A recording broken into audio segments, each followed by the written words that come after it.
우리 찬송하시겠습니다. 구주 예수 의지함이 심히 기쁜 이를새 함께 찬송하시겠습니다.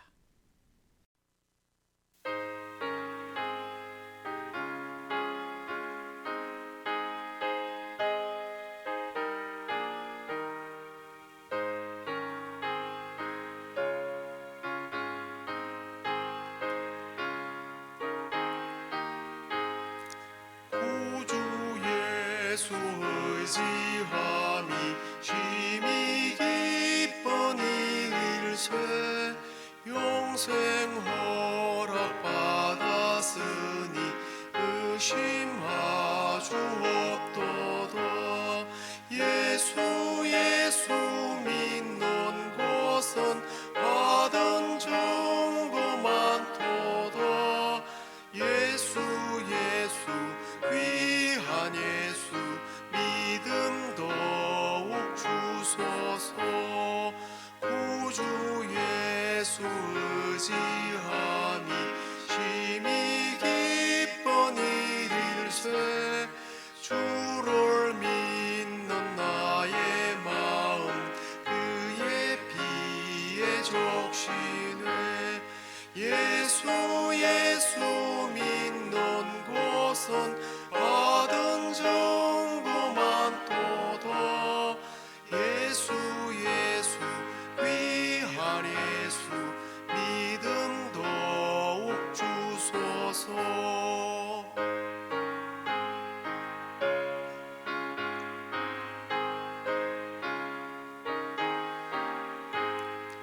구주 예수 의지하여 죄악 벗어버리네. 안위 받고 영생함을 주께 모두 얻었네. 예수 믿는 것은 받은 정도 많도다. 예수 귀한 예수 믿음 더욱 주소서. 구주 예수 의지하여 구원함을 얻었네. 영원 무궁지나도록 주여 함께 하소서. 예수 믿는 것은 받은 정보 많도다. 예수 귀한 예수 믿음 더욱 주소서.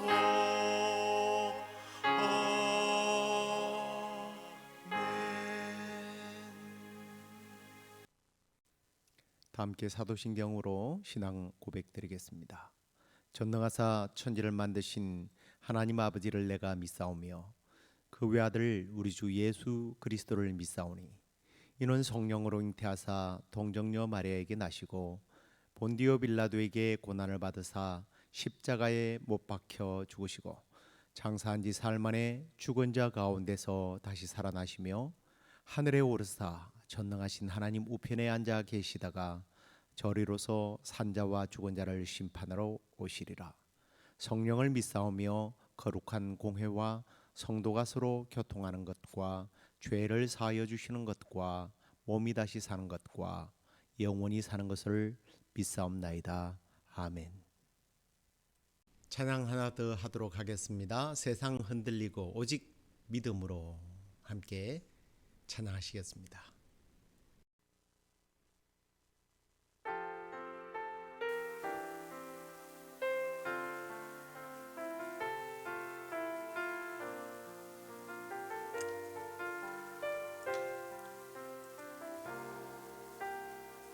세상 흔들리고 사람들은 변하여도 나는 주를 섬기리.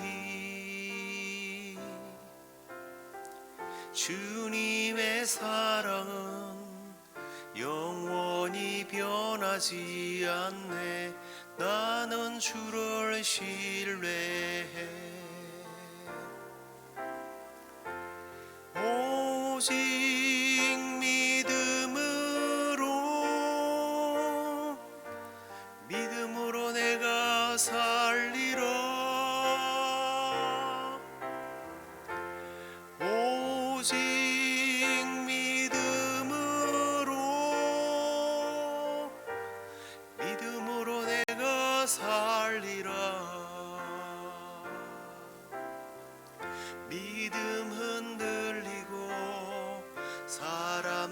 주를 떠나도 나는 주를 섬기리. 주님의 나라는 영원히 쇠하지 않네. 나는 주를 신뢰해. 오직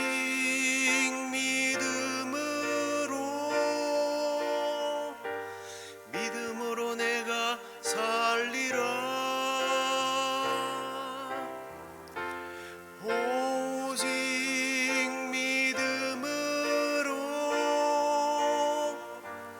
믿음으로 내가 살리라. 오직 의인은 믿음으로 말미암아 살리라. 오직 의인은 믿음으로 말미암아 살리라.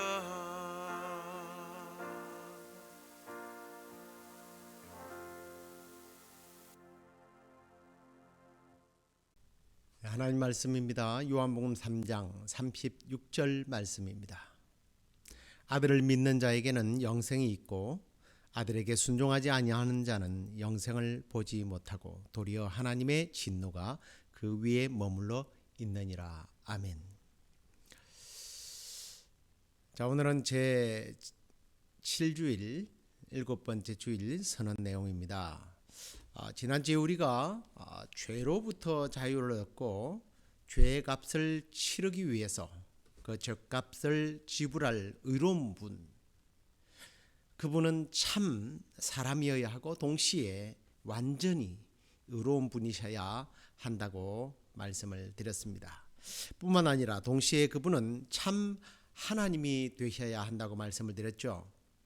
왜냐하면 신격을 가진 하나님의 아들 예수님이 인간의 몸을 입고 오셨다는 것은 이 참 사람이면서 또한 완전한 의로운 분이시고 동시에 그분은 인간의 능력으로는 죄의 무게를 감당할 수 없기 때문에 하나님의 진노를 짊어질 수 있는 능력을 가지신 분이어야 하기 때문이다라고 말씀을 드렸습니다. 그런데요, 그것을 어떻게 우리가 알 수 있는가? 어떻게 알 수 있다고 그랬습니까? 하나님의 말씀을 통해서 우리는 그것을 알 수 있다고 말씀드렸습니다. 구약 성경은 그 의로우신 하나님의 아들 예수 그리스도가 이 땅에 오실 것에 대한 예언이고, 그리고 신약은 그 오신 분이 그 하나님의 약속을, 하나님의 구원을 어떻게 이루어 주셨는지에 대한 그 죄값을 치룬 것에 대한 결과, 그 성취를 기록하고 있습니다. 우리가 하나님의 존재와 또 내가 어떤 존재인지 얼마든지 자연을 통해서 사실은 배울 수 있어요. 그리고 또 학문을 통해서 발견하기도 합니다. 그러나 실제적으로 그것을 발견할 수 있는 가장 유일한 툴이 뭐냐면 성경이에요. 눈이 아주 나쁜 사람이 안경을 껴야 합니다. 근데 초점이 잘못되면 글을 읽을 수가 없어요. 또 색깔이나 사물을 그 색을 잘못 끼움으로 인해서 잘못 판단할 수도 있다라는 거죠. 자연 과학이나 이성이나 인문학, 얼마든지 그것들을 통해서 하나님을 발견할 수 있습니다만 그것들이 완전히 하나님을 바로 인식시켜 줄 수는 없다라는 겁니다. 자칫 잘못하면 다르게 인식시킬 수도 있어요. 하지만 성경이라고 하는 하나님의 말씀이라고 하는 이 안경의 틀로 자연을 바라보고 인문학을 하고 과학을 하고, 그럴 때에 우리는 얼마든지 그 속에서 하나님의 사심을, 하나님의 하시는 일들을 보게 됩니다. 오직 성경만이 하나님을 바로 관찰하는 중요한 안경과 같은 역할을 한다. 제가 그것을 깨닫는 게 아니라 이전에 종교개혁자였던 칼빈이 그런 말을 했어요. 자, 그러면 이제 우리는 오늘 7번째 주간에 지리문답을 한번 보시겠습니다. 순번째인데요. 모든 사람들이 아담을 통하여 타락한 것처럼 모든 사람들이 그리스도를 통하여 그러면 구원을 받을 수 있습니까? 하는 겁니다. 대답을 보세요. 네, 죄송하게도 아닙니다. 참된 믿음은 그리스도에게 접붙여져서 그의 모든 복을 받은 사람만이 구원을 받게 됩니다. 자, 지난주까지 죄인의 실상과 죄인이 어떻게 또 누구에 의해서 구원을 받을 수 있는지를 살펴보았죠. 이제는 누가 이 구원에 참여하는 자가 되며 그 일이 어떤 식으로 되는지를 좀 보게 될 거예요. 이것은 모든 사람이 구원에 참여하게 되는지 아니면 일부만 참여하게 되는지를 우리가 배우게 될 겁니다. 그리고 이 질문을 통해서 우리는 이 믿음에 관한 그러한 교리를 지금 배우게 될 텐데요. 오늘 모든 사람이 다 구원을 받는가? 그 교리에 대한 내용이에요. 근데 그 질문에 대한 대답이 너무 좀 단호합니다. 아니라는 거죠. 예수 그리스도로 말미암은 구원은 아담으로 인한 멸망받은 모든 자들에게 베풀어지는 은혜가 은총이 아니라는 겁니다. 곧 예수 그리스도를 말미암은 구원은 아담으로 인한 받는 자들에게 주어지는 모두에게 주어지는 그러한 선물이 아니라 참된 구원은 예수 그리스도를 믿음으로 말미암아 그분과 접붙여진 자들, 다시 말해서 그분 안에 있는 자들에게만 구원을 주시는 하나님의 은혜라는 겁니다. 성경에 구원에 관한 분명한 대답을 우리에게 제시한다고 말씀을 드렸죠. 정말 성경이 조금 전에 말씀드린 것처럼 모두가 아니라 믿는 자에게만 구원을 주시는가? 한번 확인해 볼까요? 우리가 너무나 잘 알고 암송하는 요한복음 3장 16절을 보십시오. 하나님이 세상을 이처럼 사랑하사 독생자를 주셨으니 이는 누가 구원을 받습니까? 믿는 자, 예수 그리스도를 믿는 자마다 멸망치 않고 영생을 얻게 하려 하심이니라. 그리고 오늘 우리가 요절로 읽었던 말씀을 보십시오. 아들을 믿는 자에게는 영생이 있다 그랬습니다. 그러나 아들에게 순종치 아니하는 자, 믿지 않는 자는 영생을 보지 못하고 도리어 하나님의 진노가 그 위에 머물러 있게 될 것이다. 이 말씀들은 분명히 하나님의 아들 예수 그리스도의 그 속죄의 사역이 부족하거나 힘이 딸려서가 아니라 아니면 그분의 공로와 은혜가 부족해서가 아니라는 거예요. 특히 이 말씀을 한번 보시겠습니까? 요한복음 1장 12절입니다. 영접하는 자, 곧 그 이름을 믿는 자들에게는 하나님의 자녀가 되는 권세를 주셨다. 영접하면 곧 믿으면 하나님의 자녀가 되는 권세를 주어서 구원하시는데 그분의 힘이 얼마나 크고 놀라운가, 대단한가 하는 겁니다. 요한복음 10장 29절을 볼까요? 얼마나 대단한지. 그들을 주신 내 아버지는 만물보다 크심에 아무도 아버지의 손에서 빼앗을 수 없다라고 말씀합니다. 온 우주보다 크신 하나님, 그 아버지의 손에서 그 누구도 그 어떤 단체도 구원받은 하나님의 자녀들을 하나님으로부터서 빼앗을 수 없다라고 선포하잖아요. 그러면 좀 다르게 생각해 보면 예수님의 공로가 부족하거나 그분의 공로가 의미가 없거나 그분의 공로가 힘이 없다라는 것이 아니에요.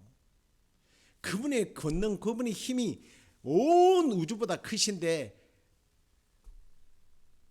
무슨 다른 방법을 가지고 아니 그분의 힘이 약해서 부족해서 구원을 이루지 못한다는 가 하는 것, 그게 아니라는 거죠.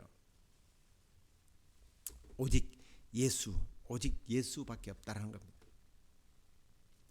온 우주보다 크신 하나님 아버지의 손에서 그 누구도 빼앗을 수 없는 그 하나님의 강력한 구원의 능력. 그렇다면 예수님의 공로가 부족하거나 그분의 공로가 의미 없거나 한 것이 아님을 분명히 이런 말씀들을 들은 우리에게 가르쳐주고 있습니다. 다시 말해서 예수 그리스도의 속죄의 은총은 모든 죄의 힘을 능가한다라는 거예요. 아담의 죄로 인하여 멸망당한 사람들을 다 구원하고도 남는 힘이 그분에게 있다라는 얘기입니다. 그런데 문제는 그를 믿는가 안 믿는가, 그게 문제죠. 하나님의 놀라운 은혜를 받아들인 자만이 구원을 받는다는 겁니다. 그렇다면 이런 착각을 할 수가 있어요. 내가 믿느냐 안 믿느냐에 달려 있다면 구원의 결정이 결국은 나에게 있구나, 이렇게 생각할 수도 있죠. 그런데 그 구원의 결정은 내가 하는 게 아니고 하나님이 하시는 거예요. 다만 내가 믿을 때에 하나님께서 주시는 하나님의 그것은 은혜입니다. 이게 참, 이 믿음의 교리는요, 사실은 알면 알수록 어쩌면 더 복잡해지는데, 이런 기초적인 지식을 알고 나중에 구원의 교리를 좀 더 깊이 들어가면 조금 더 쉬워져요. 자, 이 구원받는 하나님의 그 구원 얻게 하시는 하나님의 방법이, 우리는 장로교이기 때문에 특별히요, 하나님의 백성에 대해서 하나님이 성경에 보면 미리 예정하셨다고 그랬잖아요. 예정하신 그들을 불렀다고 그랬어요. 그리고 부른 그들은 그 마음에서 믿음의 결단이 일어나도록 도우신다라는 거예요. 근데 우리는 이제 이런 복잡한 공식을 적용하지 않고 그냥 우리가 믿으면 구원받는다라고 얘기할 뿐이지, 여기에는 복잡한 구원의 공식이 들어있는 것은 사실입니다. 자, 그러면 믿도록 기회를 주신다면 그 모든 것이 나를 사랑하신 하나님의 은혜임을 믿고 나는 뭐 하면 돼요? 받아들이고 내 입으로 시인하면, 그 다음은 죄사함 받고 구원받게 하는 것은 하나님의 하시는 일이라는 거예요. 그런데 여기서 우리는 중요한 문제를 봉착하게 됩니다. 그렇다면 이 믿음이 참 믿음인가 거짓된 믿음인가 하는 거죠. 그래서 21번 문제가 나온 것 같습니다. 21번 문제가 보십시오. 참된 믿음이란 무엇입니까? 그랬습니다. 자, 참된 믿음이란 하나님께서 성경을 통하여 우리에게 계시하신 모든 것을 내가 진실되다고 아는 참된 지식이며, 또한 전적인 신뢰입니다. 그리고요, 나가서 전적인 신뢰는 복음을 통하여 성령께서 내 안에 창조하신 것으로 죄를 용서하고 영원한 의로움과 구원을 얻게 하기 위하여 남들과 함께 나에게도 하나님께서 값없이 주신 것입니다. 이러한 것들은 순전히 그리스도의 공로로 주어진 은혜의 선물입니다. 좀 기니까 복잡하죠. 조금 요약을 하면 이런 겁니다. 참된 믿음이라는 것은 하나님께서 성경을 통하여 계시하신 모든 그 진리의 지식을 알고 신뢰하고 예수 그리스도로 말미암아 그 공로로 죄사함 받고 구원을 받게 될 것을 마음속에서 믿도록 성령께서 일으켜 주시는 것이다. 이게 참된 믿음이다라는 말이에요. 이 믿음의 역사는 사실 우리 인간 편에서 정의를 하기에는 쉽지 않는 부분이에요. 왜? 하나님 편에서 일하기 때문에 명확하게 정리를 하기 참 쉽지는 않는데, 이게 뭐 믿음이란 뭐냐, 이게 어떤 의미에서 저는 이런 생각을 해봤습니다. 믿음을 정확하게 확실하게 정의를 해봐라라는 것은 사랑이 뭐냐고 정답을 정확하게 밝히라는 것과 같다라는 생각을 합니다. 수학적으로는 1 더하기 1은 2지만 인문학적으로 볼 때에 사랑이란, 믿음이란, 이건 문화와 환경과 상황에 따라서 다 틀려요.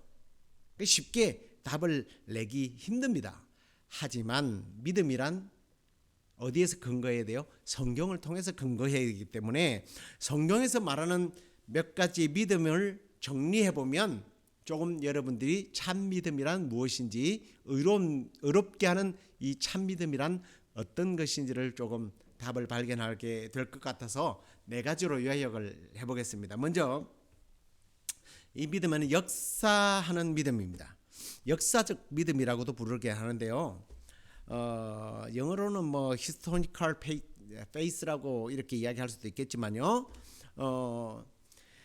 하나님의 음성이나 어떤 신탁이나 뭐 이상, 환상 이런 하나님의 뜻이 우리에게 알려진 것들, 주로 선포된 것들을 근거해서 알고 믿는 것을 말해요. 근데 이건 사실은 믿는다는 것보다는 한편으로 보면 지식적이라는 것이 더 가깝습니다. 이걸 일종의 지식적 믿음이라고 부르기도 하는데요. 이건 완전한 믿음으로 보기 힘듭니다. 왜냐하면 야고보서 2장 19절을 보십시오. 내가 하나님은 한 분이신 줄을 믿느냐? 잘하는도다. 귀신들도 믿고 떠드느니라 그랬습니다. 귀신들도 하나님이 어떤 존재인지를 알고 믿는다는 거죠. 실제로 예수님이 사역할 때 귀신들이 예수님을 알고 두려워하지 않았습니까? 이 역사적 믿음, 이건 지식적인 믿음은 사실은 완전한 믿음은 구원받게 하는 의로운 믿음은 아니라는 겁니다. 두 번째는 일시적 믿음이 있습니다. 교회를 다니거나 혹은 친구나 부모에 의해서 교리들에 대한 성경에 대한 이야기들을 동의하는 겁니다.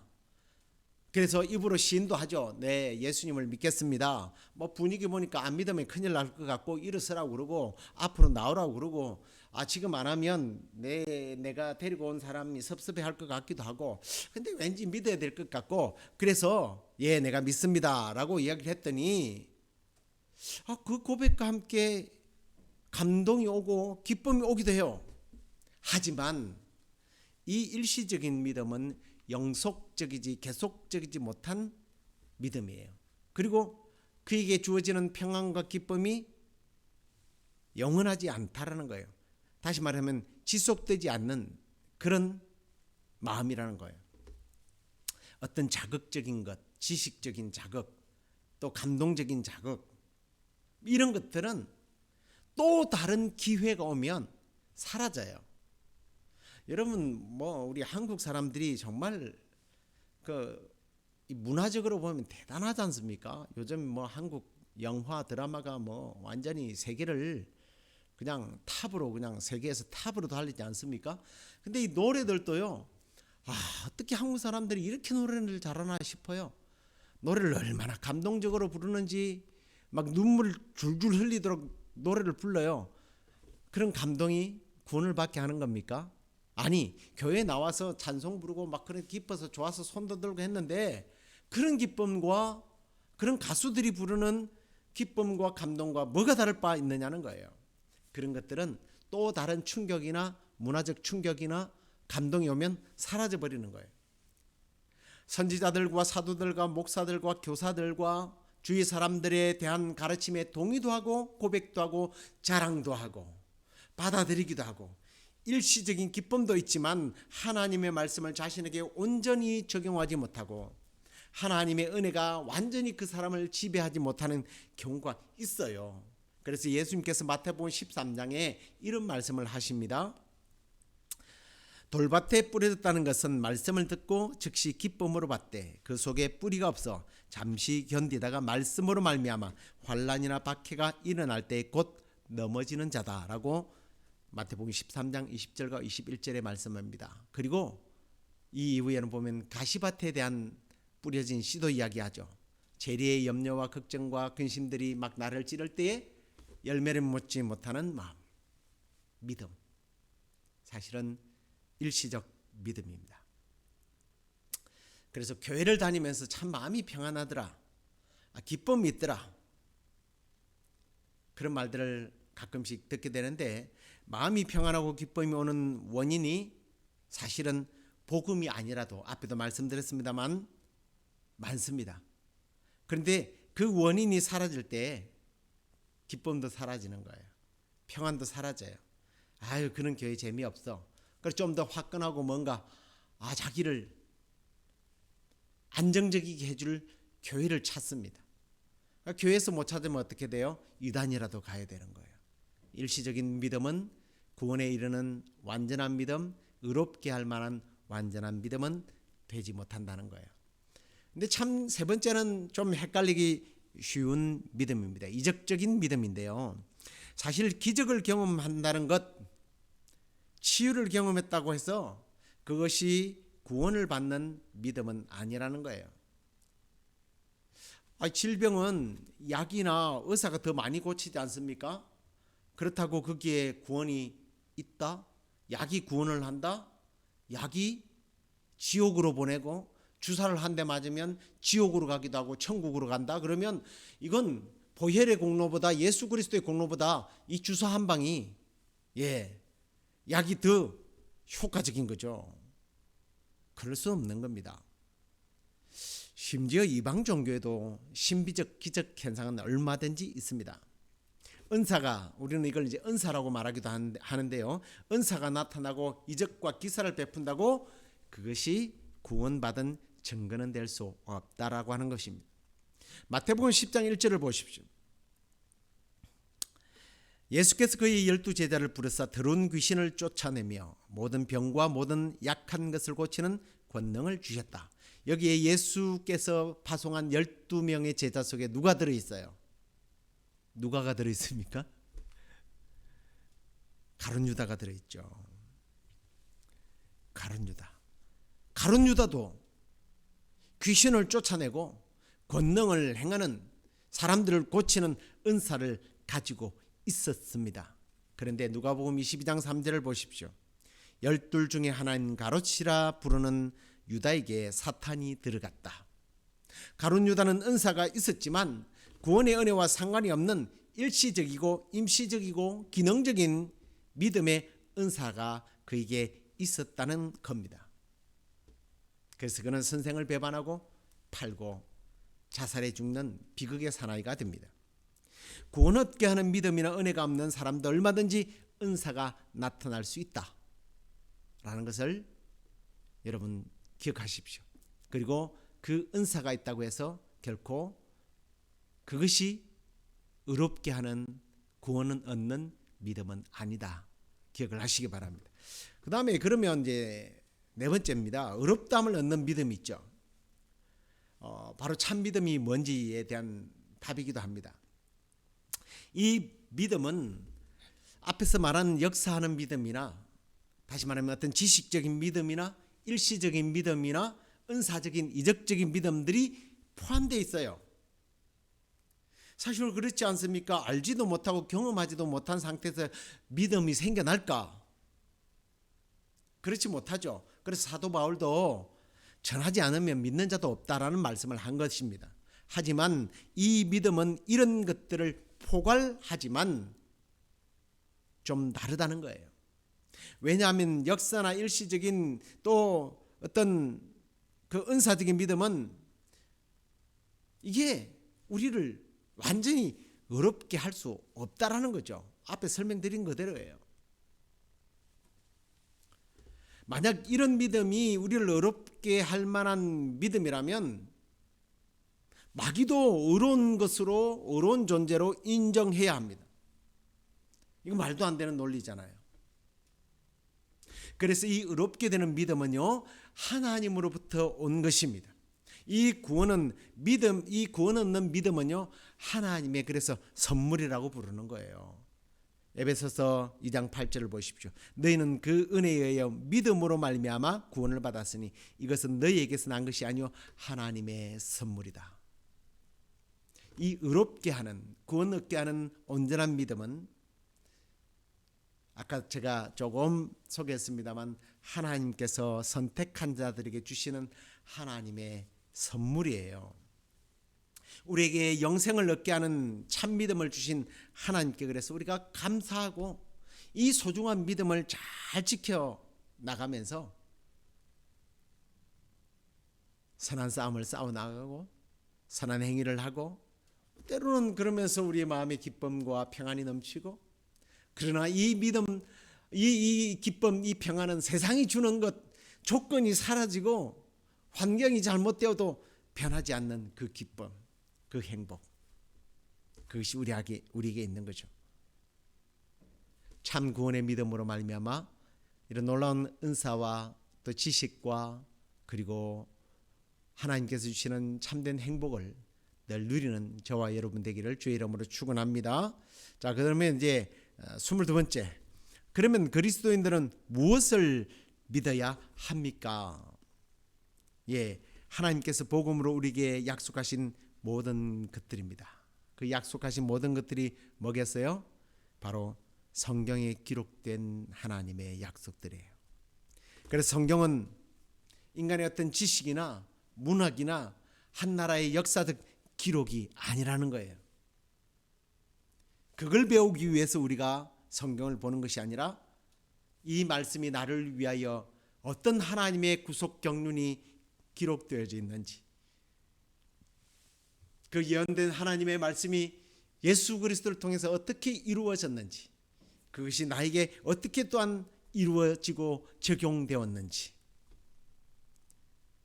그리고 앞으로는 내가 이 세상 끝 마지막 날에 어떻게 될 것인지를 믿는 것, 그 약속에 대한 것들을 다 믿어야 합니다. 그러면 23번을 보십시오. 그렇다면 그러한 기독교 신앙의 내용이 무엇입니까? 굉장히 중요한 문제입니다. 그렇다면 우리가 믿어야 할 내용이 뭐냐는 거예요. 성경 말씀이지만 그 성경 말씀 중에서 특별히 우리가 믿어야 할 것이 뭐냐는 겁니다. 좀 더 요약할 수 없을까요? 라는 질문이 나오게 되죠. 그것이 바로 우리에게 주어진, 우리가 늘 고백하는 사도신경입니다. 우리가 믿어야 하는 가장 보편적인 내용이고 성경에서 우리가 믿어야 할 모든 내용들을 축약해 놓은 거예요. 사도신경이란 어떤 것인가? 더 이상 설명을 하지 않겠습니다. 왜냐하면 이제 다음 주부터 이 부분들을 계속적으로 우리가 다루게 될 것이기 때문입니다. 하지만 우리가 무엇을 믿어야 하는지 우리가 잘 아는 사도신경을 한번 고백하는 의미로 제가 한 문장이 다 이렇게 자막으로 넣다 보니까 좀 글이 작기는 하지만 뭐 우리가 다 외우고 있는 것들이라 쉽게 고백할 수 있고 또 우리가 이해할 수 있기 때문에 함께 읽어보도록 하겠습니다. 전능하사 천지를 만드신 하나님 아버지를 내가 믿사오며 그 외아들 우리 주 예수 그리스도를 믿사오니 이는 성령으로 잉태하사 동정녀 마리아에게 나시고 본디오 빌라도에게 고난을 받으사 십자가에 못 박혀 죽으시고 장사한 지 사흘 만에 죽은 자 가운데서 다시 살아나시며 하늘에 오르사 전능하신 하나님 우편에 앉아 계시다가 저리로서 산자와 죽은 자를 심판하러 오시리라. 성령을 믿사오며 거룩한 공회와 성도가 서로 교통하는 것과 죄를 사하여 주시는 것과 몸이 다시 사는 것과 영원히 사는 것을 믿사옵나이다. 아멘. 바로 이 내용을 우리는 믿어야 하는 거예요. 그렇습니다. 구원은 오직 예수 그리스도를 믿어야 합니다. 그 믿음은 나의 의지에 달려있지 않고 성령의 강력한 역사이기 때문에 하나님의 선물입니다. 기적이 일어났다. 믿는 사람에게 기적이 일어날 수 있어요. 내가 누구보다 더 많이 성경을 알고 있다. 알아야 하면 좋은 겁니다. 그리고 예수를 믿었더니 내 마음에 기쁨도 있고 평화가 있더라. 그래서 구원받았다. 아니요. 구원받았기 때문에 그건 그냥 2차적인 문제예요. 참 믿음은 어렵게 되는 믿음입니다. 그 믿음은 하늘로부터 오는 선물입니다. 그 선물이 나에게 떨어지는 순간 성령의 인도하심을 따라서 내가 신앙 고백을 하게 하고 온전한 믿음으로 구원받은 하나님의 백성으로 살아가게 만드는 거예요. 그 하나님의 구원하는 방법이 얼마나 강하든지 온 우주보다 크신 하나님의 능력 앞에서 사탄도 빼앗을 수 없는 이 구원의 하나님의 은혜, 이 구원의 은혜를 날마다 누리면서 하나님의 백성으로 부끄럽지 않는 삶을 살아가는, 구원의 감격 속에서 또한 살아가는, 그리고 날마다 하나님 앞에 감사와 찬송으로 예배하며 영광 돌리는 그런 삶을 살아가는 저와 여러분 되기를 주의 이름으로 축원합니다. 기도하겠습니다. 하나님 아버지 감사합니다. 우리에게 구원받을 만한 참 믿음을 허락해 주시고 어느 날 하나님을 알게 되었을 때에, 예수 그리스도를 알게 되었을 때에, 내가 어떤 존재인지를 알게 되었을 때에 이것이 단지 지식으로 끝나지 않도록 내 마음에 성령의 강력한 역사가 일어나 마음으로 믿고 입으로 시인할 수 있도록 도우셔서 하나님의 자녀가 되는 권세를 허락해 주시고 그 어떤 존재도 빼앗을 수 없는 이 구원의 선물을 우리에게 허락하신 하나님을 다시 한 번 더 찬양합니다. 그 하나님께서 우리에게 하셨던 모든 일들을 말씀을 통하여 우리에게 제시하시고 약속하신 그 내용들을, 우리가 신앙 고백을 통해서 고백했던 그 모든 내용들을 날마다 믿고 그 구원의 즐거움 속에서, 감격 속에서 구원의 확신을 그냥 단순히 마음으로만 받고 사는 것이 아니라 구원받은 하나님의 백성으로서의 부끄럽지 않는 삶을 살아가는 우리 모든 성도들이 되도록 인도해 주옵소서. 날마다 우리와 함께 하시고 구원으로 인도해 주시는 고마우신 예수 그리스도의 이름으로 감사하며 기도드리옵나이다. 아멘. 하늘에 계신 우리 아버지여, 이름이 거룩히 여김을 받으시오며 나라의 임하옵시며 뜻이 하늘에서 이루어진 것 같이 땅에서도 이루어지이다. 오늘날 우리에게 일용할 양식을 주옵시고 우리가 우리에게 죄의 전자를 사하여 준 것 같이 우리 죄를 사하여 주옵시고 우리를 시험에 들게 하지 마옵시고 다만 악에서 구하옵소서. 대개 나라와 권세와 영광이 아버지께 영원히 있사옵나이다. 아멘.